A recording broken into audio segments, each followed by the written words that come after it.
Some founders or some CMOs ask me whether they can get away by sending only campaigns or having only flows. And here's what I tell them.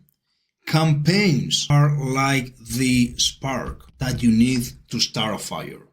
Flows are the logs that keep that spark alive. And so what happens with campaigns is that you send a campaign and you get people hooked, right? You got their attention and you moved the sales forward, right? Remember the awareness stages?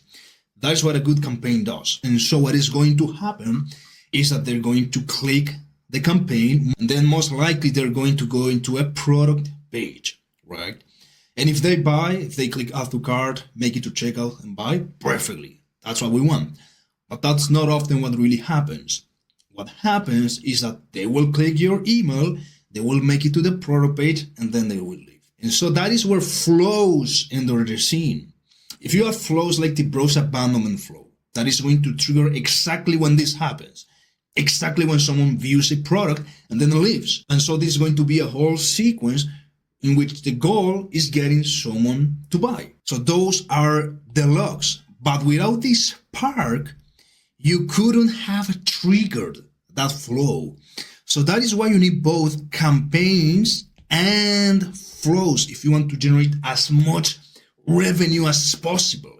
You cannot rely on just one of them. You need both. If you have only campaigns, you only have that spark. It's very short-lived. They click your email, and if they don't buy, then nothing else happens, right? But that is actually where most people fall off. 80%, 90% of people don't buy right from the campaign. So that 80%, 90% of potential barriers are just lost. But instead, you can have only flows and send no campaigns. But no one will be going through these flows. You might have your welcome sequence, yes, and a lot of people are going through that, and it's more often than not the most profitable sequence.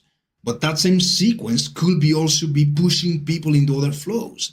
But if you have your welcome sequence and people go through that, it's let's say 5 emails, and then they just drop off. What happens to them?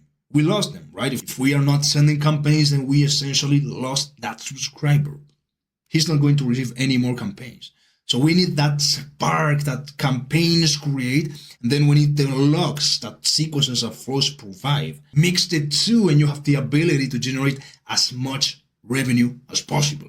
That is critical. So that is in case you only have campaigns or you only have flows. You need both. And if you have none of them, then, well, you have a very big to-do list, but at least you're in the right place.